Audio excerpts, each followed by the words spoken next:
Welcome to SKY MAMI Lounge, the pilot's lounge, where we talk about life and other topics you don't necessarily feel comfortable talking about in a room full of your peers. I am your host, SKY MAMI Actual, and we're going to talk about how I became a combat helicopter pilot. So my journey on becoming a combat helicopter pilot for the United States military is not linear. I was faced with a lot of hurdles, a lot of people telling me, no, sorry, we're not hiring. Sorry, we're not even putting aviators up to the board this year. Don't really know what to tell you. And I just want to say the bottom line is I am a pilot, not only a pilot, but I'm a maintenance test pilot.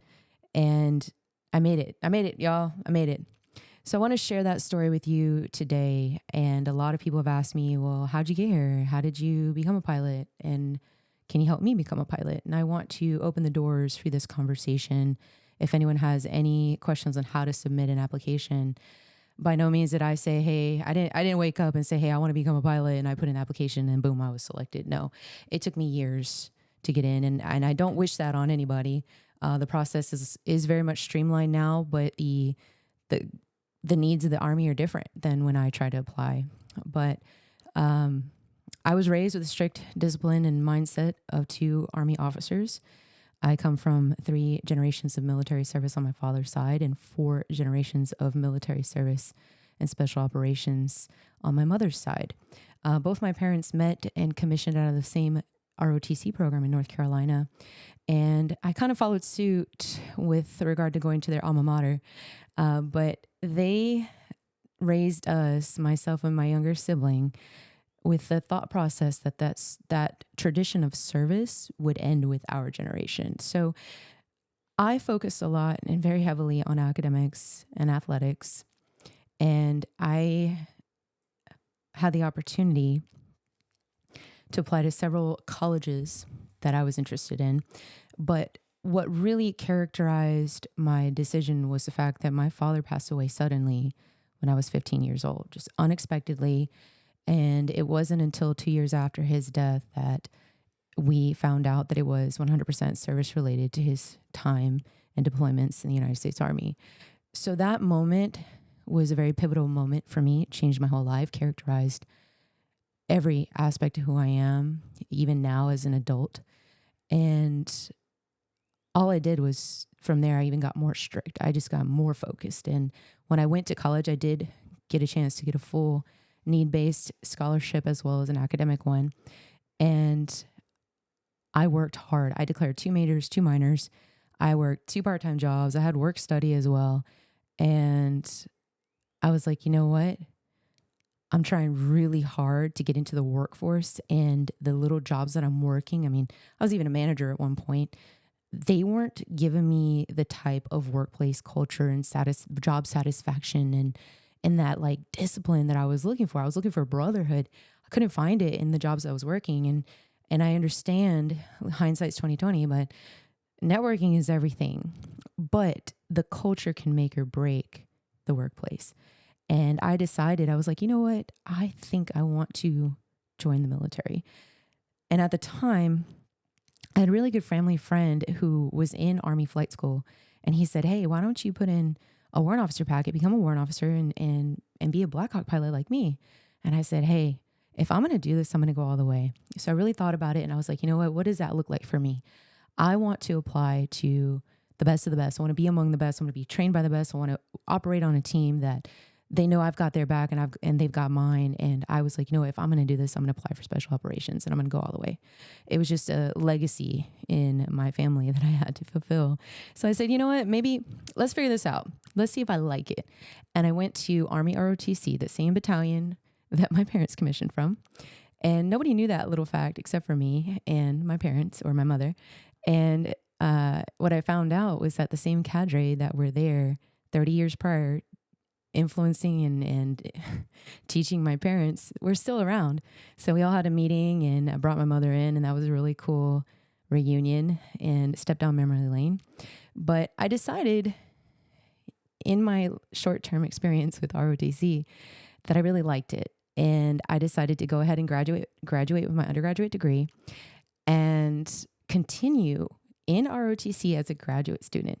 So I came back and I was like, you know what? I'm going to be competitive. I'm going to work my butt off.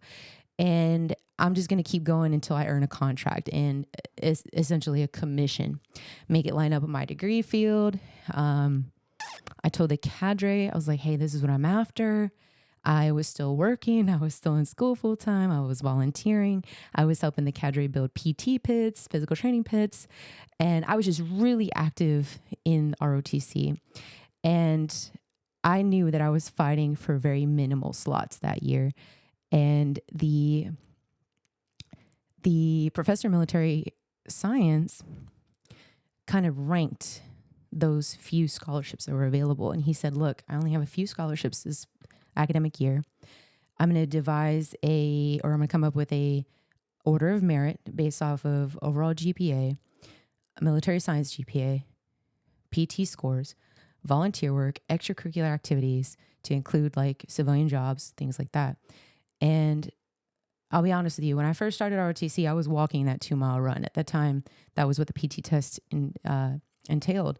But by the time my last semester of ROTC, I was maxing my PT test. So I ranked really high on the order of merit. I was on the dean's list. I was maxing out. Everything looked good. I had volunteer work, had jobs, and maintaining a really high GPA. When I sat down in that colonel's office, he said, Cadet Mara, why is your packet on my desk? And I said, well, sir, I'm competing for a contract. And he looked at me just straight serious and said, I thought you were already contracted. You're one of our more squared away cadets. I gave that contract to someone else. And let me tell you, my heart was broken.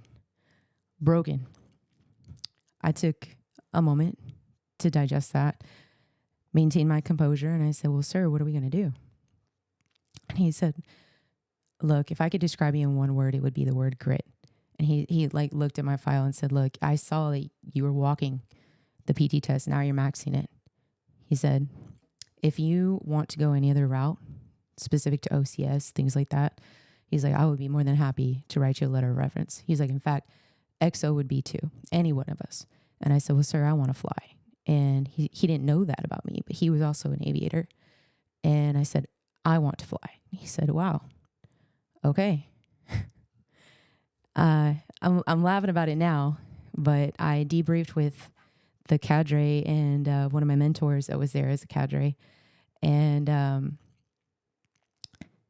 they felt for me. I know they did. They were fighting for me. They're like, man, you got to get this contract. And I took a day to kind of like recuperate from that because it really did hurt. But you know what I did after that? I took that 24 hours to feel what I felt.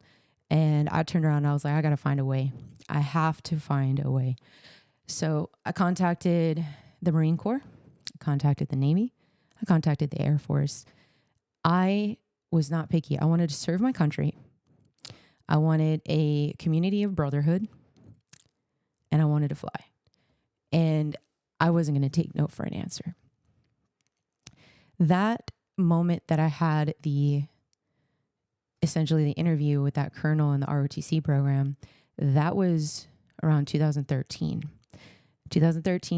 12, 13, 14, our military and our economy was in a different state than it is now. And our military was cutting a lot of individuals to include officers, to include aviators.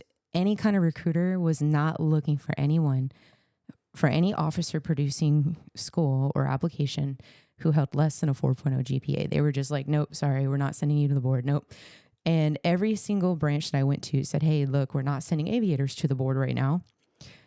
We put you in as a different job, a blah, blah, blah officer. And I was like, no, thank you. I appreciate it. And that's what the Navy told me. The Air Force told me some other things that they just couldn't do it.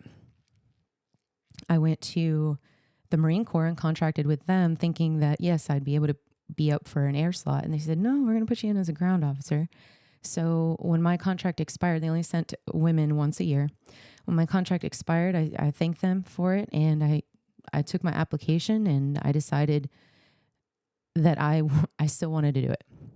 I'm crazy. But I packed everything I could in my vehicle in North Carolina and I moved to Florida. I transferred my job to Florida. I was managing a gym at the time. I did withdraw from grad school because it was getting costly. And I was thinking, man, if I got contracted, it'd all be worth it. I'd compete for a scholarship again. It just got costly. So I withdrew, transferred my job to Naples, Florida. And the next day I met a recruiter in the gym and I said, hey, would you be able to see me in your office? I'd really like to talk to you about obviously an employment opportunity. And I went into that office and I said, hey, and I slapped this big binder. It was a 3-inch binder and it was full. It was literally my I Love Me book is what we call it in the military. It had everything about me, all my demographic information, my medical records, basically my application to become an Army officer, Army pilot. And I slapped it on the desk, well, professionally, put it on the desk and said, hey, I want to become a pilot. And they're like, what are you talking about? And this is kind of the conversation I had with about 20 Army recruiters, because what I found out in the process is that they weren't taught at this time how to put in a civilian application for Warrant Officer Flight Training, which is the WAFT program. And I can post those links if you're available down below. But the application, I pretty much did it. I said, hey, I want to become a pilot. And they looked at me like I was crazy. And I said, I just need you to help me schedule my MEPS appointment and my testing. And the station sergeant looked at me and was like, well, I can't put you in as a warrant officer, but I can enlist you as a flight operations, and then you can drop your packet as soon as you're at your first unit. And I said, that won't do. And so I thanked them for their time, and I went back to work. I saw one of the recruiters in the gym. He came up to me later that evening and he said, hey, what is it that you really want to do? And I said, I want to fly and I want to apply for the Warrant Officer Flight Training Program. And he's like, I've never heard of it, but I'm willing to help you. And I was like, hell yes. So we worked together exactly 1 year from that conversation, I got selected. And that whole year, that was like the longest year ever, because they kept canceling boards. And that year specifically was 2015 to 16. They kept canceling boards and they just kept rolling it onto the next one. And just random things just kept happening that year. But I was so intent on succeeding, getting selected, that I slept on the floor at one point in that year. And I was like, you know what? I'm not even going to invest in furniture. I slept on the floor with, my roommate and I shared a place, but we didn't have furniture. And I was like, you know what? I'm not even going to invest in it, because if I do get selected, I don't want to spend money on a storage unit. And I slept on the floor for several months. And I was like, you know what? This is going to happen. And it did. And I shipped to basic training in 2016. So exactly a year from talking to that recruiter. He did express to me that if I hadn't had the application done majority of the way, he wouldn't have even offered to help. But because I was mature enough to bring the whole application done, it made his life easy. All he had to do was scan it in, make sure everything looked good, schedule the appointments, and go from there. From what I understood about the recruiters at that time was there was no incentive to put in an application that they knew was going to take 6 months or longer, because they could easily facilitate enlistees that were filing out the door and get them in sooner throughout their recruitment process. So I understood that I was applying to something that I knew would take work. And what I did was I thought of myself as already an officer, and I handled it. I didn't let anyone do it for me. I said, look, I do need help. I need an official recruiter. They helped me schedule the interview at the time that there was an interview requirement. And I basically just handled it.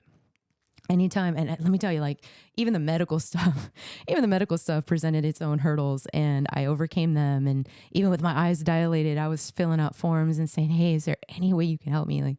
I just, looking back on it, I wouldn't have done it any differently. Honestly, I would have probably kept pushing. And here we are. So 2016, I shipped to basic training, graduated that in December. Then moved on over to Fort Novaso, Alabama, where we started Warrant Officer Candidate School, graduated that, and then I started flight school. And I pinned my wings in July of 2018. So from 2011, declaring in my mind, hey, I want to do this, and I went to ROTC and I enjoyed it. 2011 was when I started this journey. 2018 is when I finally pinned my wings. Isn't that wild? So I just want to wrap this up saying, hey, if this is something that you want to do, arm yourself with information. The information is out there. It's on this website. I can even post it in the comments, in the description, excuse me. And get in touch with people that are listed as points of contact, or at least a warrant officer recruiter in your area. I'm by no means a warrant officer recruiter. I'm not a recruiter at all. I just prefer to share information and steward the profession. I do believe that the right people need to be in the right jobs. And if there's something that's really burning you up that you want to do, don't accept no for an answer. Like I said, arm yourself with information. Find out why those people are saying no. Is it a hard no? Or is it because they're just not familiar with the process you're trying to accomplish? So I'm not saying go around and tell people they're full of shit, or you can, because sometimes they need to hear that. But what I'm saying is just know what you're up against and understand that you need to dig deep. You need to understand your reason why you're doing it, because any little detour can set someone off and like set you completely off path. But if this is a path that you want, you just need to navigate back towards it and get where you need to go. So I'm going to wrap up this episode here. If you have any burning questions about how to become a warrant officer, what that process looks like, they have listed it on the website. Every single form you need, points of contacts, example packets and applications, requirements for physical fitness and medical, everything you need is on there. My information may be out of date, but everything you need will be on there. So feel free to engage. Feel free to tell me you like this episode. Feel free to tell me you don't like this episode. I'm probably going to read it and just laugh. So like I mentioned in previous episodes, I am going to be bringing on some awesome subject matter experts, and we're going to talk shop, we're going to talk shit, and we're going to have a good time. So let me know what else you need to know, and I will see you in the next episode. Sky Mommy out.